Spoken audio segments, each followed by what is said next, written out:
আমি আজ ঐতিহাসিক এক মন্দির, যেটাকে আমরা পাদরা মন্দির নামে চিনি, তো সে সম্বন্ধে অনেক ইতিহাস আছে যা আমরা হয়তো জানি না এখনো। তো কিছু মানুষের কাছ থেকে আমি খোঁজ নিয়ে অনেক কিছু জেনেছি, তো সেগুলোই আমি তুলে ধরব। পাদরা মন্দির পশ্চিম মেদিনীপুর জেলার একটি ঐতিহাসিক স্থান।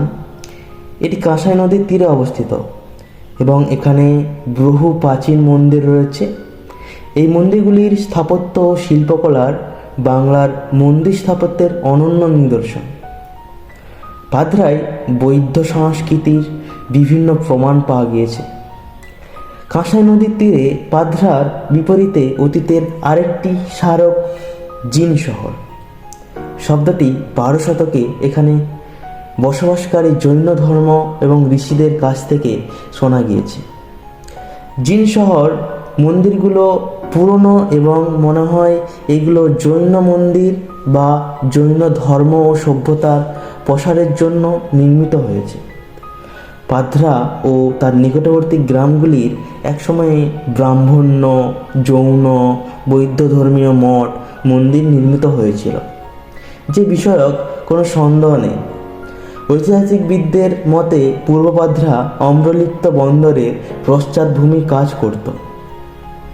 17 থেকে 18 শতকে ঘোষাল পরিবার এখানে জমিদারি লাভ করেছিলেন এবং তাদের বাস্তুভিটাকে কেন্দ্র করে বিভিন্ন সময়ে বংশ পরম্পরায় বিভিন্ন রীতির মন্দির স্থাপন করা হয়।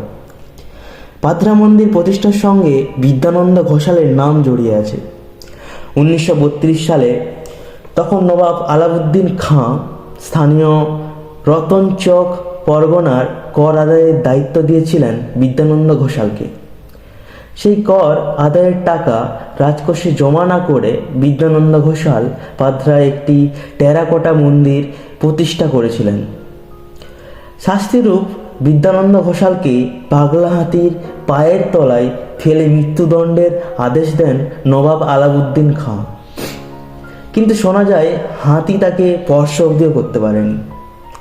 তারপর থেকেই বিদ্যানন্দ ঘোষাল বংশধারায় পাদরায় একের পর এক মন্দির তৈরি করা হয়, আর হাতির পা উতরে বেঁচে গিয়েছিলেন বিদ্যানন্দ ঘোষাল। তাই এই জায়গাটির নাম হয়েছিল পাদরা মন্দিরময় নামে, যেটা আমরা চিনি। পাদরা মন্দিরগুলি শুধুমাত্র ঐতিহাসিক নয়, এটি গুরুত্বপূর্ণ পুরাতাত্ত্বিক স্থানও। এখানে বিভিন্ন সময়ের স্থাপত্য ও শিল্পকলা নিদর্শন দেখা যায়। তো আমি অনেকটা জেনেছি, অনেকের কাছে শুনেছি, সেই হিসাবে জেনেছি। তো যদি ভালো লেগে থাকে বা আরও যদি এরকম ভিডিও চান, তো আমার চ্যানেলটিকে সাবস্ক্রাইব করুন আর আমার পাশে থাকুন। তো বাই।